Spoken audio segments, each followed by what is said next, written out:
Minutos, hora do gostoso café favorito, e eu estou tendo o prazer de receber aqui no programa Dário de Paula meu amigo Rubens, coordenador de Defesa Civil de Volta Redonda, que faz um trabalho excelente no comando da Defesa Civil. Bom dia, Rubens, tudo certo contigo? Tudo em paz? Tudo tranquilo? Bom dia, Renan, bom dia a todos participantes aqui da mesa, bom dia a todos os ouvintes, uma honra estar com você aqui, para a gente ter esse bate-papo aqui saudável, de plena informação para a nossa população, não só de Volta Redonda, mas também para a região. Rubens, esse momento do ano, a gente está agora no mês de maio, é um momento um pouco mais tranquilo para a Defesa Civil, não? Porque passou o período de chuvas aqui na nossa região, correto? A sua pergunta é pertinente. Mas é o inverso. É o inverso? É, por completo. Porque esse momento agora é o momento que eu tenho que deixar a casa arrumada. Eu tenho que arrumar a casa para visita. E a visita, ela chega finalzinho de novembro, que são as chuvas. Existe uma máxima em Defesa Civil de que as pessoas ainda têm, né, uma noção de que agora é o período de normalidade e está tudo certo. É hora de eu afrouxar o cadastro do coturno, botar as pernas para o ar, por alto e ficar tranquilo, porque nós estamos aí há quase 40 dias sem chuva na nossa cidade. É pelo contrário. Nesse momento agora, minhas equipes... Eu tenho 2 momentos agora de férias para minha equipe, né, para que eles possam descansar em função dos enfrentamentos que esses guerreiros tiveram ao longo desse período de alerta, né? Para que esse momento agora eu possa fazer o dever de casa, eu posso fazer o mapeamento da minha cidade, eu posso reconhecer todos os cenários de ameaça, ou seja, vamos pontuar o cenário de vulnerabilidade, de ameaça, risco e perigo. Eu tenho que mapear essa cidade, eu tenho que entender como é que estão cada um desses cenários frente ao período passado para o enfrentamento para esse novo período agora. Eu tenho que, só para você ter uma ideia, nós tivemos uma reunião agora essa semana passada com o pessoal do IBGE, que eu tenho que mapear a população de cada uma dessas localidades, quantas pessoas ali residem. Eu tenho que entender qual é a topografia dessas áreas agora.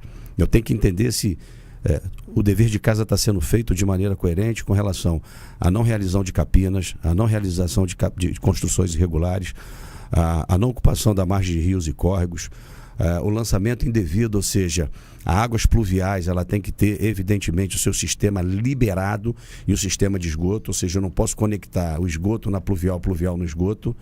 Eu tenho que entender se hoje as obras que estão sendo realizadas em Volta Redonda, elas têm o acompanhamento de um responsável técnico. Eu tenho que entender o fluxo de veículos que transportam algum tipo de carga perigoso no município de Volta Redonda. Eu tenho que entender como é que estão as calhas de rios e córregos nessa cidade. Nós já solicitamos ao governo do estado o que Volta Redonda precisa nesse momento. Fazer o dever de casa. Então nós precisamos desobstruir todo o sistema hidráulico da cidade, Bocas de Lobo, Mataburro, galerias, que são os bueiros. Verificar, evidentemente, os cenários das calhas de rios e córregos para que você possa eliminar pontos de assoreamentos, para que você não tenha, no período de grandes cheias, aí, o risco desses cursos hídricos transbordarem. Então o dever de casa é agora que se trabalha. Mês de maio, não, até outubro, até vai ficar nesse batente, né? Vou até metade do mês de novembro, para que a gente possa criar um ciclo de palestras e debates, ou seja, debater com a população, debater o que seria uma educação ambiental, um comportamento. Eu não gosto muito quando a gente fala de educação ambiental. Eu tenho o sonho que pedagógico, como professor agora estou falando, que o ensino, ele tem uma matéria voltada para o meio ambiente, totalmente voltado para o meio ambiente, que isso possa iniciar no pré-escolar. Então, Rubens, vou aproveitar, antes da gente falar sobre a nossa região, aproveitar que você está aqui hoje e usar o seu conhecimento para que a gente possa passar para o nosso ouvinte a realidade do que está acontecendo hoje no sul do Brasil. Você está acompanhando o que está acontecendo lá, né? Por completo. Então, bom, a gente está vivendo um momento muito triste na história do nosso Brasil. O Guaíba subiu mais, forçou inclusive hoje a evacuação de mais um bairro de Porto Alegre, capital. Então, Rubens, como você enxerga hoje o estado do Rio Grande do Sul devastado? Você crê que vai ter uma recuperação ainda esse ano, ou vai demorar muito, ou tem coisa que nunca vai ser recuperada? Como você enxerga hoje o que está acontecendo no Rio Grande do Sul? Bom, só para você poder entender, quando a gente fala de desastre, quando você fala de um desastre que tenha... Eu ouvi isso um tempo atrás e eu debati isso de forma veemente. Quando a gente fala de um desastre, todo desastre ele é impactante. Quando você tem um desastre, quando você tem um cenário em que há um óbito... Eu ouvi de uma pessoa num evento, determinado evento, que falou assim: graças a Deus que nós tivemos somente uma vítima, nós poderíamos ter tido centenas. Vai falar para aquela família daquela única vítima, que graças a Deus só foi ela vitimada. Vai falar para aquela família que foi ceifada. Você pode colapsar aquela família. E permanentemente, por toda a vida, por gerações. Porque de repente o esteio, a base, aquilo que solidifica uma família... Foi justamente a pessoa que morreu. Exatamente. Então, nós temos que dizer o que seria um desastre hoje. É algo que é impactante. Existem, só para que a gente possa entender, existem áreas do sul que elas não mais serão habitadas, não mais serão ocupadas. Então vai ter que ter uma política de remanejamento daquela população. A área do Pampas. Por quê? Porque nós estamos à margem. O que nós temos que entender é um cenário topográfico. Só para você entender, Volta Redonda, nós estamos a 367 metros acima do nível do mar. Então, desastre na proporção do sul, de forma alguma. Não aconteceria. De forma alguma. Só para você ter uma ideia, o Guaíba hoje, qual é o grande problema dele? Porque você tem as veias que irrigam a artéria principal, que é o Guaíba. Então, quando você tem uma junção de rios e lagoas para o mar, você tem um enfrentamento de ventos que estão bloqueando a saída da água do Guaíba. Então, a água quer sair... Eu vi alguns gráficos, a saída afunila, né? Você tem um estrangulamento. Então, quando você tem essas áreas ocupadas, qual é o cenário? Você tem uma probabilidade de alagamentos, inundação, como queiram. Então, na verdade, a gente tem que entender qual é o cenário. Nós tivemos nas últimas chuvas desse período de alerta, cenários que aconteceram em cidades da região e não aconteceram na nossa cidade. Aí me perguntaram, você abriu um guarda-chuva macro na cidade? Não. É fazer o dever de casa, pô. É aquilo que pode e que não pode ser feito. Não é o que deve e o que não deve ser feito. Então o sofrimento hoje, e o enfrentamento que o sul vai ter, é quando as águas baixarem, você vai ter área que você vai estar com 1,80 m, 2 metros de lama. Você vai ter um sistema hidráulico, Bocas de Lobos, Bueiros, Mataburro, totalmente entupido, obstruído por aquela lama. E a lama, quando endurece... É um material rochoso, vira um concreto. Então não é simplesmente você limpar e reconstruir. Não, você tem que ter um estudo de entendimento. Por exemplo, as doações que estão chegando. Será que as pessoas lá estão se preocupando onde eu vou colocar as garrafas de plástico, garrafa PET e as bolsas plásticas? Ou aquilo está sendo lançado aleatório? Alguém tem que pensar nisso. Alguém tem que ter minimamente, porque senão isso é uma bucha, bucha que você tem obstruindo todos esses cenários que eu estou dizendo para você. Então é um cenário estratégico, mas que as pessoas têm que ter iniciativa. Alguém tem que estar preocupado e observar e entender isso. O cenário é de extrema gravidade, mas você não pode instalar o pânico, porque você tem os óbitos provenientes do susto. Então eu tenho que ter muita responsabilidade, muita cautela, mas eu tenho que ter energia para que as coisas aconteçam. Não é simplesmente você joga um sistema de voluntariado, joga os recursos e aí agora todo mundo se vira. Nós estamos tendo problemas lá também, o quê? De saqueamento, de roubos, de violência. Olha só, é uma coisa assim, é uma coisa que não dá para entender o que acontece. Hoje, Rubens, a gente leu aqui em um dos jornais da nossa região, se eu não me engano, foi no jornal A Voz da Cidade, não vou achar agora, mas está falando, não, foi no Jornal Nacional, foi no jornal do Globo, se eu não me engano, está falando sobre os voluntários que estão, nesse momento, esgotados. Ninguém esperava que fosse durar o tempo que está durando. Hoje a gente já tem mais de 10 dias que o problema começou, já temos 2 semanas que o problema começou no sul do Brasil. E quando todo mundo estava achando que o problema ia acabar, voltou a chover com força e o rio Guaíba voltou a subir. Tem a Lagoa dos Patos lá também, que está totalmente inundada, né? O nível subiu drasticamente. Agora, nesse momento, está havendo uma redução em alguns locais, mas ao mesmo tempo que está reduzindo, o frio está chegando. Então a gente vai ter um outro problema relacionado à saúde das pessoas. Sem contar que os voluntários mesmo, estão falando, da questão da água que eles estão. A água que eles estão tendo contato é uma água totalmente suja.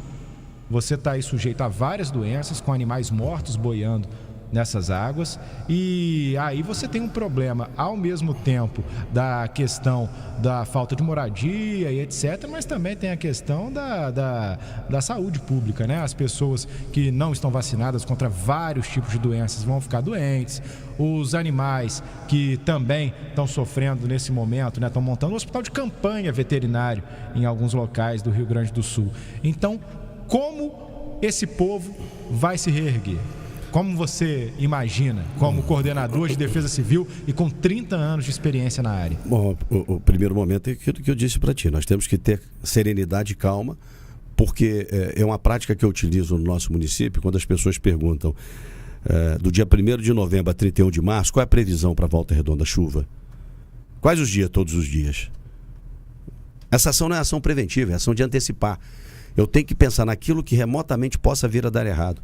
Então eu tenho que utilizar todos os mecanismos que eu tenha para que eu possa fazer o enfrentamento caso havia uma chuva de 130, 140 milímetros, 150 milímetros. Hoje em Volta Redonda, por exemplo, às vezes chove forte em pouco tempo e a gente vê alguns alagamentos em alguns pontos da cidade. É normal. A gente vê alguns alagamentos em alguns pontos da cidade. A 33, por exemplo, na Vila, a gente viu no ano passado, ou no início desse ano, agora não vou estar lembrando, né? No ano passado ou no início desse ano, a 33 totalmente alagada e tomada por barro. E nesse caso, é o problema de um volume da chuva ou falta de manutenção, de limpeza de galerias Não, nós não podemos fugir à nossa responsabilidade. Se eu falar para você que isso é em função da natureza, não. Eu tenho pontos de retenção. E nós temos aí a Secretaria de Infraestrutura. Agora, hoje, Secretaria de Infraestrutura, dividida em obras e serviço público, onde nós temos acompanhado, nós temos mapeado todos os córregos da cidade, e pontuado principalmente os pontos críticos para que possamos fazer as desobstruções de todas essas galerias. Porque se eu não desobstruir esses cenários, Boca de Lobos, Bueiro, Mataburro, evidentemente uma chuva de pequena proporção eu vou ter um cenário de alagamento. Sim. Isso é óbvio. Mas o que nós temos hoje são chuvas volumosas em curto espaço de tempo em que o sistema ele não consegue absorver por completo de uma forma rápida, até pelas hipermeabilizações aos solos que ocorreram durante os sistemas que nós temos de captação e escoamento hoje, são sistemas de 50 anos atrás, 30 anos atrás, 40 anos atrás, em grandes áreas populosas. Então nós temos que entender também que esse cenário contribui também para que você possa ter uma fuga dessa área um pouco mais lenta. Mas nós não podemos também achar que nós não temos as nossas responsabilidades. A responsabilidade é compartilhada, Renan. O que nós também não podemos achar normal, por exemplo, é você varrer a frente da sua casa com uma mangueira d'água e jogar todo esse material para as bocas de lobo, para os bueiros. Não é natural as pessoas fazerem maceiras de concreto, né, para fazer as suas obras na beira da pista e depois lavar aquele cimento e jogar também para a boca de lobo, para os bueiros, para os mataburros. Por isso que nesse período é necessário o trabalho de conscientização, que você falou, com palestras, com divulgação, justamente para que a gente evite um problema maior quando a época da chuva chegarem, né? A gente está falando agora de um aspecto voltado para o período de chuva. Mas não podemos esquecer que nós estamos há quase 40 dias sem chuva na nossa região, na nossa cidade, e as queimadas, o enfrentamento que nós estamos fazendo com relação a isso. Daqui a pouco a gente fala sobre as queimadas, que ontem a gente já recebeu uma quantidade absurda de denúncias sobre queimadas aqui na nossa região. Mas, Rubens, com seus 30 anos de defesa civil, a gente está falando muito agora sobre mudanças climáticas. O que você tem visto de quando você começou, tá, para hoje? Realmente o índice de chuvas fortes aumentou? A situação hoje é mais perigosa do que anos atrás? Qual a diferença que você vê nesses 30 anos de defesa civil? Porque a gente fala de mudança hoje, mas para quem está vendo o hoje e não sabe como é que foi antes, não tem como você comparar. Você está há 30 anos na defesa civil e está há 30 anos, todo ano, trabalhando, vendo sobre a mesma coisa. Você vê diferença do volume de chuvas que acontecia antes para o volume de chuvas que acontece agora? Eu vou dizer para ti que matemática é uma ciência exata. Quando a gente fala da matemática, quando a gente fala da física, quando a gente fala do sistema hídrico, da parte geológica, nós falamos do comportamento humano. Então, só para você ter uma ideia, a Defesa Civil de Volta Redonda, nós atuamos nos cenários de natureza hídrica, geológica, química e humana. Hoje não se fala mais em preparar a cidade, o estado, o país, o mundo para os nossos netos, não, para os nossos filhos. Existem cenários hoje que são irreversíveis. O volume hoje de precipitação, ele aumentou de forma muito preocupante, principalmente em áreas que são mais vulneráveis, as áreas que são áreas margeadas por rios e córregos, áreas litorâneas. Então são impactos que, se nós não tivermos hoje um comportamento e atitude, não só minha, mas a minha para com você, a sua para comigo, e para que a gente possa externar isso a toda a sociedade, aos nossos filhos, nossos pais, nossos tios, primos, os vizinhos, nós vamos ter um problema. Tem um vídeo, não sei se você já conhece, alguém conhece, chamado A Carta d'Água. É um vídeo em que uma pessoa faz uma leitura sobre o socorro que a água pede para 2070. Volta Redonda está sendo preparada para a cidade resiliente para 2030. Nós nos cadastramos junto à Organização das Nações Unidas para sermos resilientes. O que é isso? É uma capacidade de resposta que nós temos que ter até 2030. E a frente de trabalho que nós executamos em Volta Redonda é exatamente para isso, Renan. Porque nós estamos vendo que os cenários, eles, a cada momento, a cada período, eles estão se agravando. As chuvas estão muito mais volumosas, precipitações em curto espaço de tempo e em determinada área. Você pode sair do aterrado aqui no período de chuva, que nós vamos colocar dezembro, janeiro, você sai do aterrado, quando você chega na vila, um sol tremendo, e você fala, como pode? Eu saí numa chuva intensa no aterrado e cheguei agora aqui no viaduto e não tem chuva. É exatamente por isso. Nós estamos hoje com uma variável muito grande de temperaturas, de oscilações, que é justamente em função do monóxido de carbono, das queimadas, do desmatamento, das ocupações desordenadas, dos lançamentos indevidos, pelo desrespeito àquilo que a natureza cobra, porque ela sabe, ela busca o que é dela, Renan. Então hoje nós precisamos disso, de um ordenamento urbano, né? de uma atenção redobrada para essas áreas, as populações que são mais vulneráveis, populações que não têm esse entendimento, né, do que pode ser feito, de que forma pode ser feito. Então, esse é o canal da Defesa Civil, através de 199, para que nós possamos passar as orientações de forma cautelosa, de forma serena. Agora, são cenários que muitos deles, Renan, infelizmente, são irreversíveis. Nós podemos ter um cenário de maior agravo? Podemos. Vai depender muito do nosso comportamento. De que forma que você atua no seu dia a dia, no que se refere a essas ações principalmente voltadas para o meio ambiente, para o clima. Se nós hoje não observarmos, não tivermos um comportamento e mudarmos a nossa mentalidade naquilo que nós fazemos no nosso cotidiano no dia a dia, os cenários, eles tendem a se agravar muito mais. Então, Rubens, no começo do nosso bate-papo, você falou que aqui na nossa região não há chance de acontecer o que está acontecendo no sul, até pela nossa diferença de nível do mar. A topografia, gente está numa altitude totalmente diferente da que eles estão enfrentando lá, né? Do problema que eles estão enfrentando no Rio Grande do Sul. Mas há duas polarizações. A gente pode pegar a situação litorânea, mas eu não posso esquecer também que, então, se eu estou numa variação altimétrica, numa altitude elevada, o risco é menor. Não, olha o que acontece na região serrana. Petrópolis sofreu isso. É o comportamento, é o que eu estou dizendo. Então você tem uma situação litorânea, dos Pampas, por exemplo, uma planície, mas você tem um vale. Então você tem cidades que são construídas entre montanhas. Sim. Então as pessoas começam a edificar justamente nessas encostas, são apiloadas. Então você tem um cenário que você consegue colocar carga dentro de uma área em que as construções elas não são adequadas para aquela localidade, não tem uma estrutura, não tem um acompanhamento, são mal dimensionadas, o problema do crescimento mal edificadas. Exatamente. Então você tem o efeito dominó. Então, não há um cenário de tranquilidade em defesa civil. Quando nós falamos de intempéries, quando nós falamos de cenário, nós temos que entender que Todas essas localidades têm as suas vulnerabilidades. Não, todas as localidades têm vulnerabilidade. Tem ameaça, tem risco, tem perigo. Okay. E é comportamental. Mas falando sobre alagamentos, nós não temos a chance de acontecer o que aconteceu no Rio Grande do Sul. Não naquela proporção, mas eu tenho risco de alagamento. Só para você entender, todas as cidades do mundo, todas as cidades, olha o que eu vou dizer agora, tem um ponto de vulnerabilidade. Todas as cidades. O que é vulnerabilidade? É aquele cenário que existe e que você não possa assim, garantir que aquilo nunca irá acontecer. Nem se eu colocar diques de fora a fora. São o quê? São o risco de transbordamento de rios e lagoas. Qual é a vulnerabilidade? De alagamentos.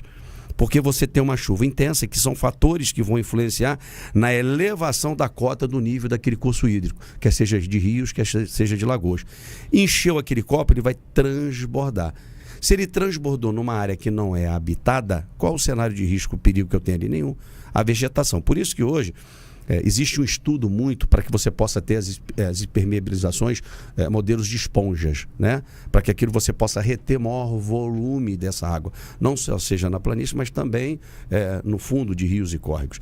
Então são vários cenários. Então o cenário de vulnerabilidade todas as cidades apresentam, porque todas elas têm os seus cursos hídricos. Então, se você não manter pontos, principalmente os pontos nefrálgicos desassoreados, se você permitir essas calhas livres, abertas, sem assoreamentos, sem ocupações irregulares, essa água ela vai fluir com maior,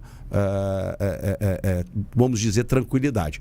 Mas se eu tenho pontos de estrangulamento, gargalos, ela vai bater e vai jogar para fora. Por quê? Porque tem as ocupações irregulares, fora a exposição que eu tenho daquela comunidade local. Agora, Rubens, a gente viu há alguns anos a tragédia de Brumadinho, por exemplo. Aqui na nossa região, a gente tem Furnas, né, em Itatiaia, a represa do Funil. Sim. Temos em Queluz também uma hidrelétrica.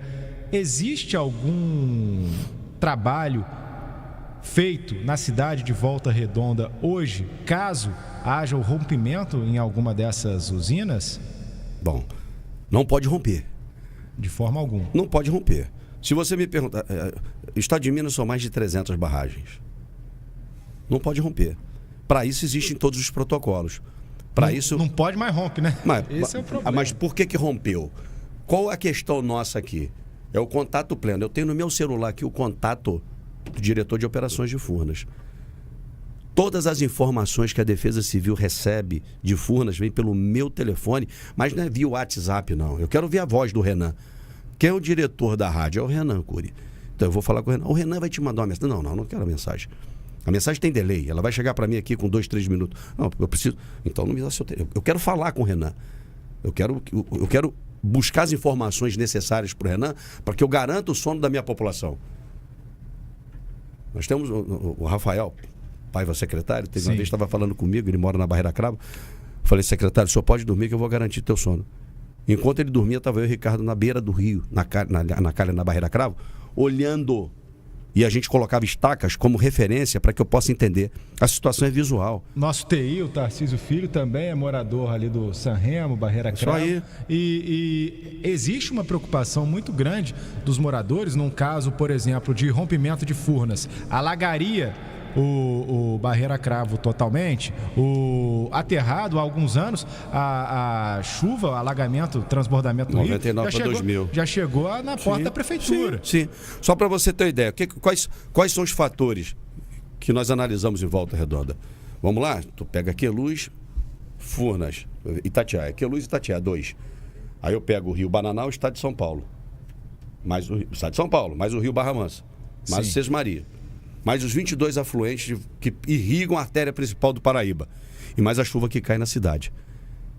Então, isso é uma questão de você entender e compreender aquilo que tu tem que acompanhar e monitorar. Não é só Queluz, não é só Furnas, não é só Bananal, não é só... É tudo. Eu tenho que ter uma visão macro disso tudo para que eu dê esse entendimento para toda a minha equipe técnica operacional. Então, como é que é isso? Furnas apresenta... e tem atualizado os seus planos de contingenciamento voltado para as suas instalações. Ou seja, é uma barragem da década de 60. né? Então você tem quantos anos que você tem no que se refere à possibilidade de fadigas, de concreto, de ferragem. Então eu tenho que ter todo o acompanhamento de estabilidade daquela estrutura, daquela grande bacia que retém aquele volume todo de água. Então eu tenho que fazer todas as manutenções periódicas, os acompanhamentos, as estabilidades e apresentar todos os laudos assinados por organismos, quer seja até internacionais, que atestam a segurança da população que está jusante. Então não pode romper. Eu estava falando com você, é como se você falasse assim, e se nós tivermos uma ruptura de uma estrutura de um grande presídio? Não pode ter, não pode existir. Senão você colapsa a segurança daquela localidade, daquele estado como um todo. Para isso, somos responsáveis. Por isso temos que assumir atribuições e responder à sociedade com segurança, com cautela, com tranquilidade. Não instalação de pânico. Eu boto um sistema de alerta e alarme, porque se acontecer, eu aciono uma sirene aqui e você sai correndo de pijama da tua casa. Não é isso. Aí, se não acontece, aí você volta para a tua casa, perde a credibilidade do sistema que eu criei. E aí acontece novamente, eu aciono, aí você fala, não, agora é brincadeira. Já acionou 2 vezes, não aconteceu nada. Não é isso. Eu não posso infartar as pessoas, eu não posso gerar o pânico nas pessoas, eu não posso gerar a falta de credibilidade da minha instituição, do meu governo, do governo que eu represento, do prefeito que dá toda a infraestrutura para que essa cidade funcione de forma rápida, de forma resiliente. Então a gente tem que ter exatamente o nível de comprometimento, não compromisso, Renan, para que as coisas não aconteçam. E aí cabe a Defesa Civil, os órgãos ambientais, né? Nós temos alguns problemas na cidade que nós pontuamos junto à Procuradoria do município, onde as coisas acontecem, a Secretaria de Meio Ambiente, onde as coisas acontecem, infraestrutura, ordem pública, onde as coisas acontecem. Por quê? Porque nós somos um sistema de defesa civil. Não é uma questão única da Coordenadoria de Defesa Civil.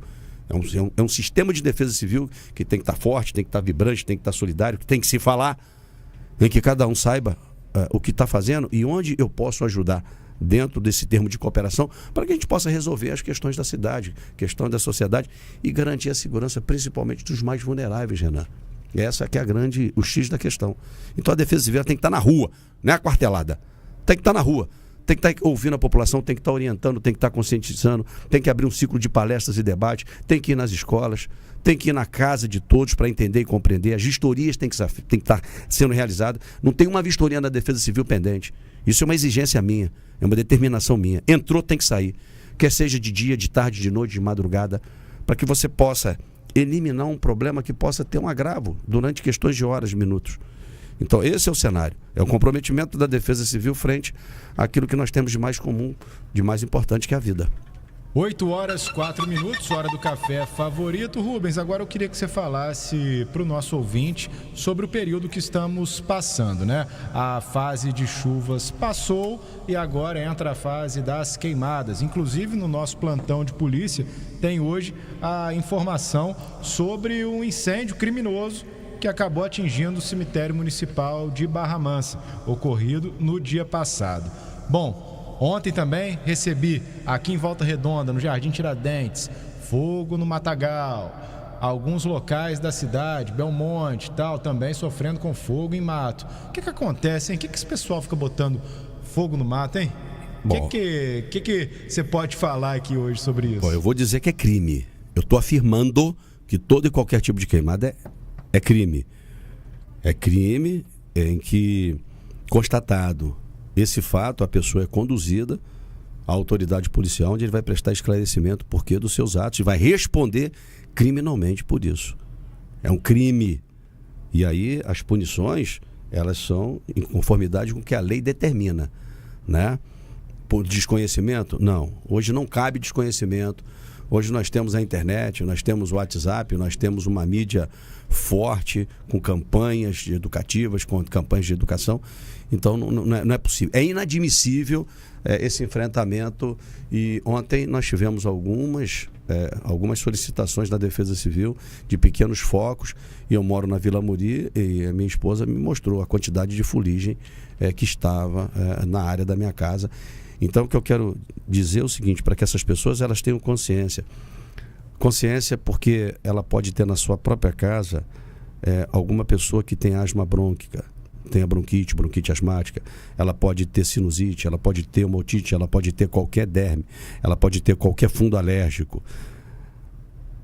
Será que ela não pensa exatamente nos seus vizinhos, nos seus familiares, que vão ter o contato direto com essa névoa, com esse material totalmente traz um agravo muito grande na condição de saúde, um tempo seco dessa natureza, fora a devastação que esse cenário possa criar. Então o impacto disso, e aí entra tudo aquilo que nós conversamos no nosso início da nossa conversa. Isso tudo a natureza vai cobrar um preço, e um preço muito, muito alto com relação a tudo isso. Então, a gente queria aproveitar a oportunidade, a audiência do teu programa e pedir às pessoas para que não façam nenhum tipo de queimada. Não realizem nenhuma capina irregular, porque as pessoas fazem a capina e depois, proveniente da capina, fazem a queimada, deixam o mato secar e promovem essas queimadas. Não façam isso. Orienta o maridão também, aí, minha amiga dona de casa. Todos. Vamos fazer um trabalho de conscientização e de compaixão e de amor e de respeito não só à natureza, mas o próximo com relação a essa exposição. Mas pedir também à população, caso possa detectar quem esteja cometendo esse tipo de crime, que possa acionar também. Pode ser pelo 190 da Polícia Militar, pode ser do 199 da Defesa Civil, 193 do Corpo de Bombeiro, para que a gente possa identificar quem está fazendo e, evidentemente, acionar as forças de segurança para que possa conduzir esse criminoso, essa criminosa, à autoridade policial, para que ele possa prestar esclarecimento daquilo que está sendo feito. Estou reiterando, mais uma vez enfatizando, é crime. Todo e qualquer tipo de queimada, ela é um ato criminoso e que vai ser responsabilizado nas formas que a lei determina. Então, portanto, eu quero pedir encarecidamente que não realize nenhum tipo de queimada.